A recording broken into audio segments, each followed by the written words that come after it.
Human ang usa ka dekada, laumang hingpit ng madesisyonan ang kaso sa Maguindanao Massacre.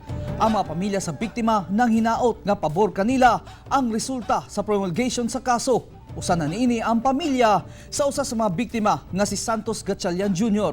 Ato ibalik si Jandy Esteban. Sulod sa pulo ka tuig, igo lang si Nanay Nene sa pagtanaw sa mga litrato sa iyahang namatay nga bana nga si Santos Gatchalian Jr. Si Santos, usa ka journalist sa Metro Gazette Davao nga nalakip sa mga gipatay sa Maguindanao Massacre ni adtong 2009. Dili daw lalim nga mag-inusarang magpaskwela sa iyang upat ka anak. Pero sa iyang pagpaningkamot ug sa tabang sa iyang mga igsuon ug pipila ka organisasyon, napag-graduate niya ang mga anak sa kolehiyo. Ang akong ginabuhi sa akong mga anak kay desperada sila kanang tanan sila gyud heartbroken sa akong gibuhat no. Gi-apply na ako ang akong na experience sa eskwelahan nga as guidance counselor. So gina-counsel nako sila. Karong December 19, gikatakdang desisyonan na sa korte ang kaso nga natunong pagyod sa birthday sa iyang bana. Siya naglaom nga unta pabor kanila ang desisyon.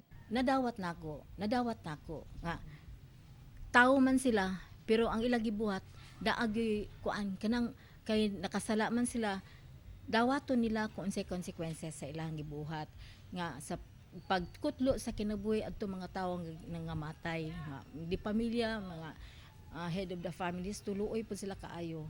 Nanawagan usab si Nanay Nene nga undango na ang pagpatay sa mga sakop sa media kinsa igo lang naghimo sa ilahang trabaho. Ang mga media man, mga media people nagatuman sila sa ilang mandate, silang trabaho nga ipahibalo sa kadaghanan kung unsay natabo sa palibot.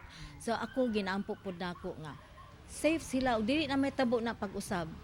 Niadtong Nobyembre paunta mahatag ang desisyon sa kaso. Apan nadelatar, human mihangyo si Quezon City Branch 221 Presiding Judge Jocelyn Solis Reyes nga lugwayan kini og usa pa ka bulan. Kahinumduman nga November 23, 2009, padung unta sa Sultan Kudarat ang 58 ka biktima, kadaghanan mga media, aron musabay sa pag-file sa COC ni Toto Manguda dato pagkagobernador. Dihang gipaarakan sila sa armadong kalalakinan.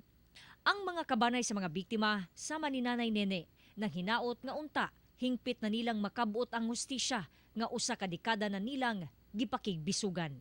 Kauban si Mel Colmenares sa kamera. Ako si Jandy Esteban para sa One Mindanao.